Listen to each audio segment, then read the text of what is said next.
Welcome to Documentary First, an inside look at a first-time filmmaker's journey. I'm your host, Josh Lindsay from the Movie Proposal Podcast. And with us is our first-time filmmaker, Christian Taylor. Hey, Josh, how you doing? Good, Christian. Happy belated Thanksgiving. Yeah, thanks to you too. Today is November 28th. It's actually a Saturday morning at 10:30-ish, and we're all just a little bit, hey, are we awake? So you have to excuse us. But good. Happy Thanksgiving to you. Thank you.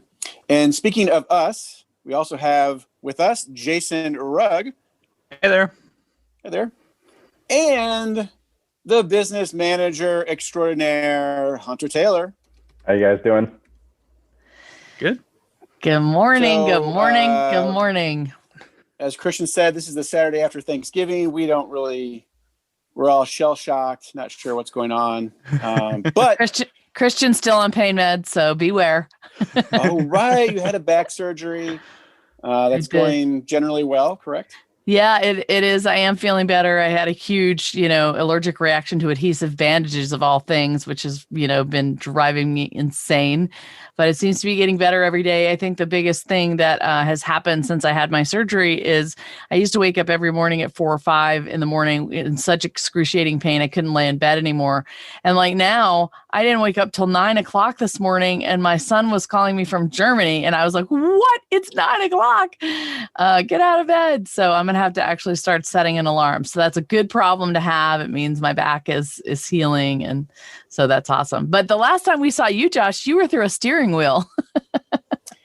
Yeah, well, I'm in Springfield, Illinois right now, about to leave. And last time you saw me, I was in a car leaving Springfield, Illinois. I've been coming here quite a bit, but I got Wi-Fi now, so I'm good to go. Yeah, that's pretty awesome.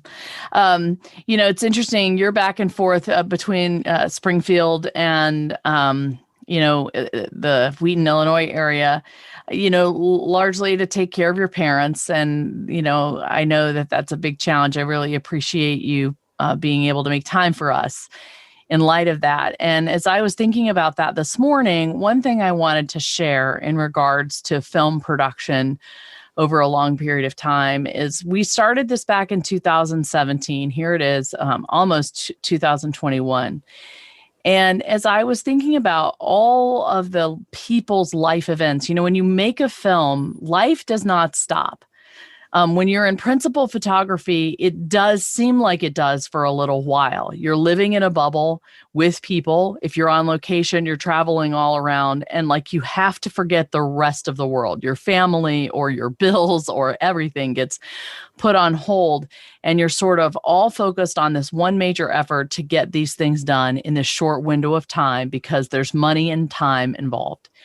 But life doesn't stop. Family problems don't stop. Illness doesn't stop. Bills don't stop. And I was counting pandemics start.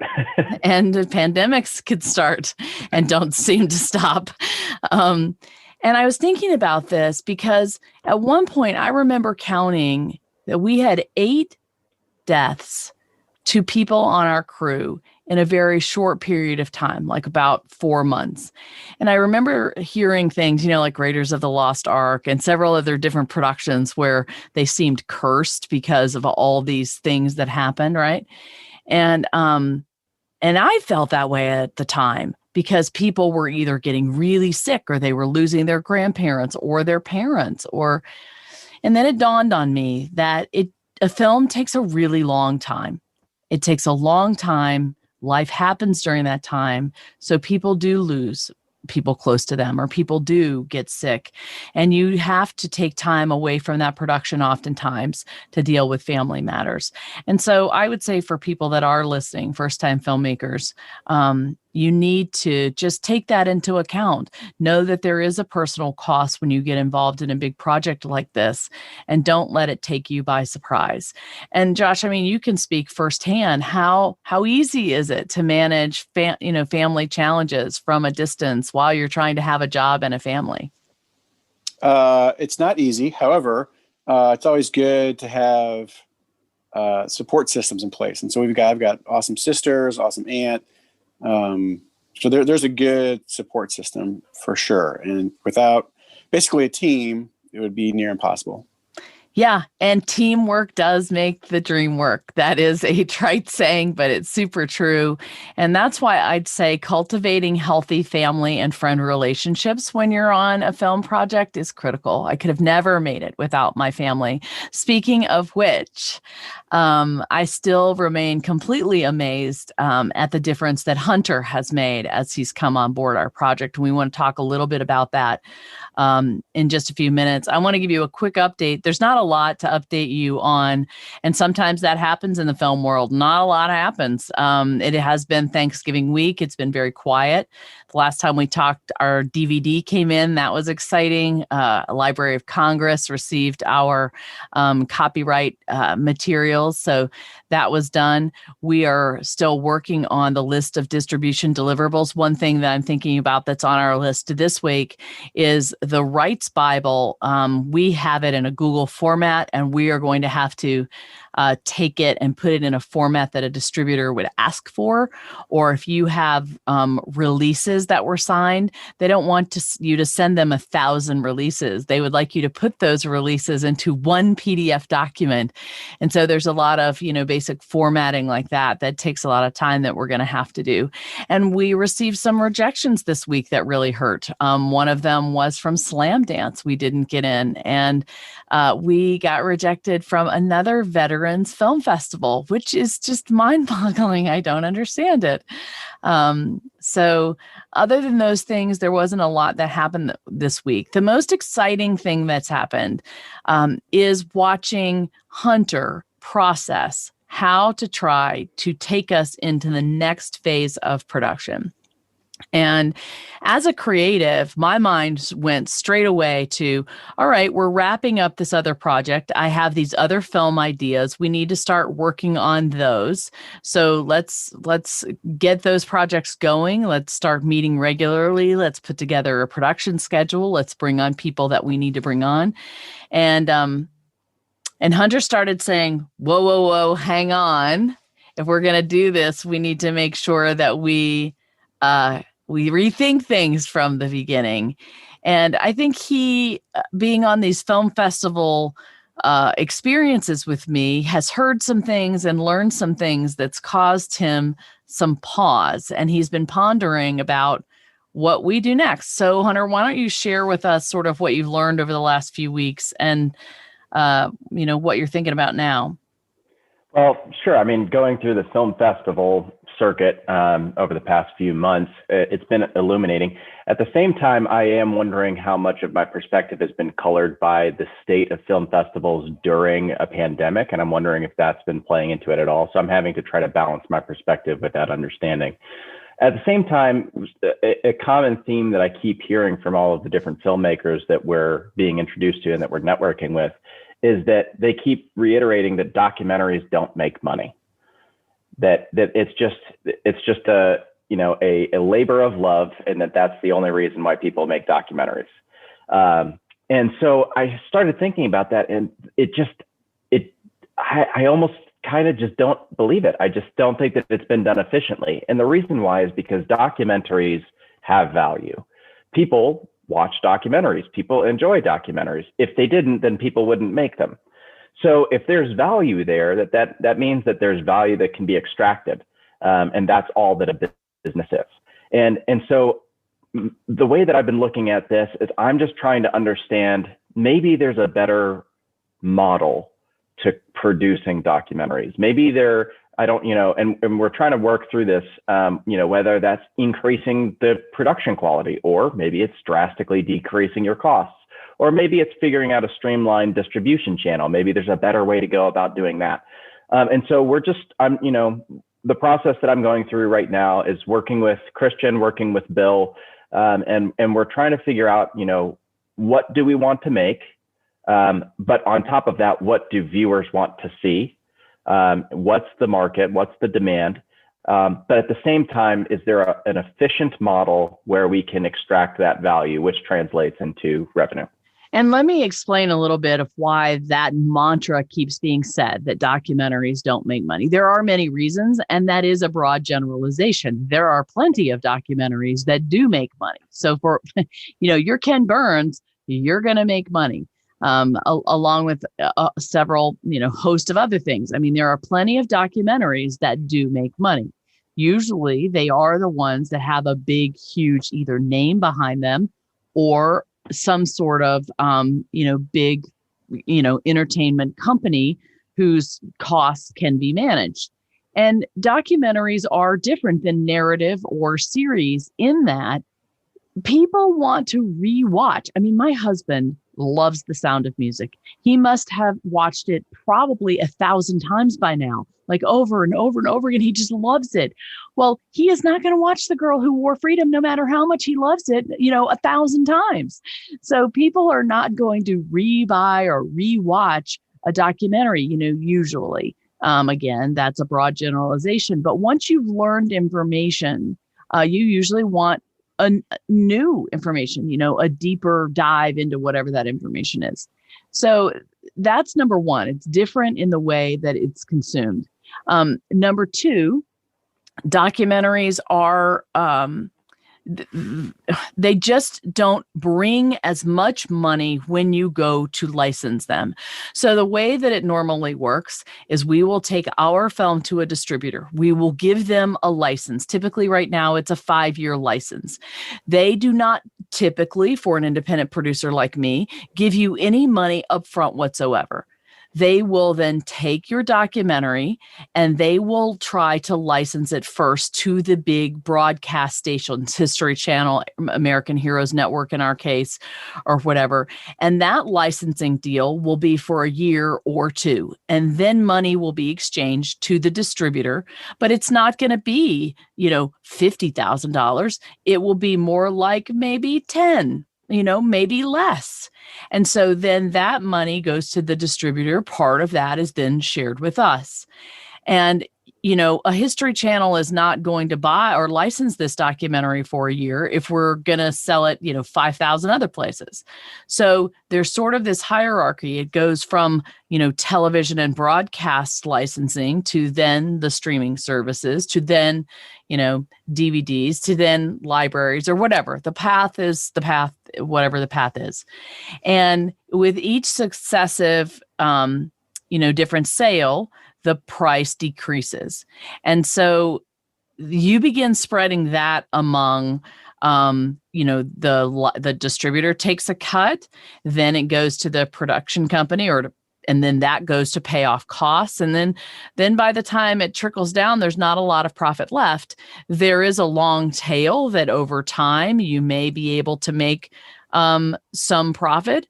But for the most part, with a passion project, particularly when you're first starting out and you're an independent, producer, you're just hoping not to lose money. And so that's the situation in which we find ourselves. And Hunter is saying, okay, for our next one, let's figure out how we can do this differently. So, well, and how we can replicate it. Something that's a repeatable process. So, it sounds like the future of this company, with Christian and Bill, is that they want to continuously create content. And so I'm trying to figure out what's a repeatable model that's tested and proven. And we're going to be looking at every section of the industry. We're going to be looking at different ways for distribution. I mean, we're going to question everything. But at the end of the day, what we need to figure out is how do we streamline this process? Yeah. And again, there are a few key elements. People, good people, is the first one. And vetting those people and understanding if they have the same vision that you have, the same commitment and work ethic that you have, the same drive and determination that you have. So Bill and I have both brought people to the table and we've had to have these conversations with them. Any sort of film project is a long-term project. It's not something that's going to be quick. And you need to think about, do you have time for this in your life? Is this something that you are able to make time for or that you're really interested in? Can you make this commitment to us? But on top of that as well, on the other side of that is we need to figure out how we're providing value to our people, our employees. What are they looking to get out of it? How do they benefit from joining on in the organization? Is it many of them are young people who are trying to break into the industry, and that's been one of our greatest ways that we've been able to give back to our volunteers and employees. Is Christian's done a wonderful job of mentoring these young people coming into the industry. So it's really figuring out that balance between finding the right people, the people that can give you time, the people who are competent, qualified, and who are passionate about what they're doing. But then on top of that, we want to make sure that we're a good fit for them, that we're benefiting and blessing their lives. So, it's in the more variables you put on, the more that you're trying to accomplish in that relationship, the harder it is to find people like that. And so I think Christian's absolutely right, is that, the people of any organization are arguably the most important thing when it comes to that industry or that business. Yeah, it's building a stable foundation with which you can build on. And that's what we're doing right now. So, Bill and I have had some long, hard talks, and we will do more about the mission and the vision and the hope of this new company. We share a love of documentaries. So we know we're going to be focusing on that. Right now, we've got a lot of connection and interest around the World War II genre. But bigger than that, what we've discovered is that we love mentoring. And we want to enable new creatives to be able to learn and grow, give them a place to succeed and fail in a safe way, so that then they can go out and make new projects. And so, we've been talking a lot about those things. And then we've realized we still are in a situation where we do not have any investors yet. So we're still going to have to work on the volunteer model. So Hunter's been working on how to find volunteers that will come into our organization where we can provide value. And this week has had some interesting results. Hunter, why don't you share a little bit about that journey? Sure. So one of the things that I recognize that we need to kind of get some help with is that right now, Christian, Bill, myself, Melissa, we're all wearing a lot of different hats. We're all trying to accomplish many different things. Not only, for me, for example, not only am I working on data, but I'm also working on overall company strategy. On top of that, I'm working on the negotiation and contracts. And the more that we spread ourselves thin, the less efficiently we're able to do any single one of those tasks. So I've decided that I think one of the first things that we need to work on is getting a human resource manager, somebody to come in and be a director in that field that's able to find the people that we need and really caretake for our employees and make sure that they're taken care of, that we come up with employee recognition programs, that we have policies and job descriptions actually laid out to try to bring some clarity to the organization. And hopefully my hope here is that this person that we bring on will be able to lift a lot of that burden. And so let's see, let's see if I can go here real quick. I can give you an exact update.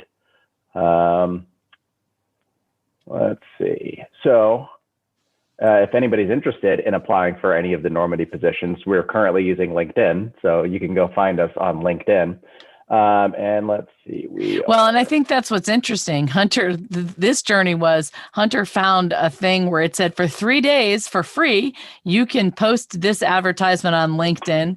And we did that. And at that time we were looking for a webmaster. We still are, by the way. And we brought on a webmaster intern, but we are looking for more of the manager for the webmaster position. Yeah. And so he brought in, and we got these great applications. And then 3 days later, they all disappeared and we couldn't contact them because we didn't want to pay $29 a day or whatever it was. So then Hunter had to go back to the drawing board. He figured out that there was an ability to provide job postings on LinkedIn for free. And so he posted this. By that time, we realized we really needed an HR person. And so he posted an HR want ad. So I posted 2 days ago, and we currently are sitting at 36 very well qualified applicants. And so my whole next week is going to be going through and trying to find, a good fit for our company. But, we're just thankful. We're thankful that the Lord has brought, these applicants who are interested in volunteering. I mean, that's been the best part of this experience, is to see how many people are willing to volunteer their time in order to come on board and help shape this organization and figure out how to drive this business forward. And the goal is that these volunteers, they come on board now with the Girl Who Wore Freedom, and they start, getting experience. They start really contributing. And then when we start up this new organization, we'd like to be able to offer all of these people, paid positions once we figure out the business model and our funding method. Yeah, I've just been shocked at the quality of people that are willing to volunteer. And I'm sure the pandemic helps us. But I would say take courage for those of you that are just starting out. If you treat things like a business, you take your time and you really do look for good volunteers, there are people out there that may be willing to switch industries and learn something and can bring something from real world that can help you build a better film production company. So, well, and I do think that that's been one of the main reasons why we have so many applicants who are qualified, is because I think that we are in an interesting industry. I mean, media and entertainment, everybody, has that dream of going to Hollywood. I'm not even a very social person, but I've even fantasized about, becoming an actor, And so, I think that we are in a very interesting industry that people want to get into. And so I think that that's why we have all of these wonderful applicants. It really is going to be very hard to go through and narrow down the list of applicants, because, of these 36, the vast majority of them would be qualified. So that's what we've been doing this week. Counting our blessings. Well, I would make a plug. I'm sure you've read this book, Phil Vischer's Me, Myself, and Bob, The Story of VeggieTales. And I was there when they just hired HR, and because they were running by the seat, how you say that, running by the seat of your pants, right? They're just figuring things out while the train was moving. And, who knows what the right way it is to build, create a team, a business, when you're supposed to do things first. And so it sounds good that you were thinking of these things in advance, because I think most companies like Phil's, they were thinking of these things as they needed them, and people were wishing that they were in place prior. But that's, hindsight's 20/20, right? You can't always predict the future. You don't know what you're going to need. And so thinking of these things in advance are good. But learning from other people's, lessons, like Phil's, for example, it would be valuable as well, amongst other business owners, I'm sure. Yeah, and I would say one of the greatest lessons that I learned in the military would be the 7 Ps, which would be proper prior planning prevents piss poor performance. And so that's exactly what we're trying to do. Is you can't see everything, you can't predict everything. But we would like to front load a lot of these questions, a lot of this planning, so that, when we do have to, fire and adjust, when we do have to make adjustments down the road, they're the minute adjustments, not huge, massive changes. Yep. So that's it for this week. Hopefully somebody can get something good out of that. 7 Ps. That was great. Yeah, the 7 Ps. Do that one more time, Hunter. The proper prior planning prevents piss poor performance. There you go. The 7 Ps. All right. Well, awesome. Well, hey, everyone. Christian, before we wrap up, where do we need to go to donate, buy merch, and all that other good stuff? Yep. thegirlwhoworefreedom.com is your home space for just about everything. We've got some deals going on in the shop right now, and we really, really, really could use some donations to pay our bills this month. And if you're not able to donate, then pray that God would bring us what we need to pay the things we need to pay. And by the time you listen to this, it's December. It's the end of the year. Donations are tax deductible, correct? That's exactly right. Yes, they are. So this is a great opportunity or time to do this. So if you're able and willing, now is a great time for you to do it. Yeah. Thanks so much, everybody. We really appreciate you listening and following along on our journey. And thank you for listening to Documentary First, where we believe everyone has a story to tell, and you can be the one to tell it. You sure can. Bye, everybody.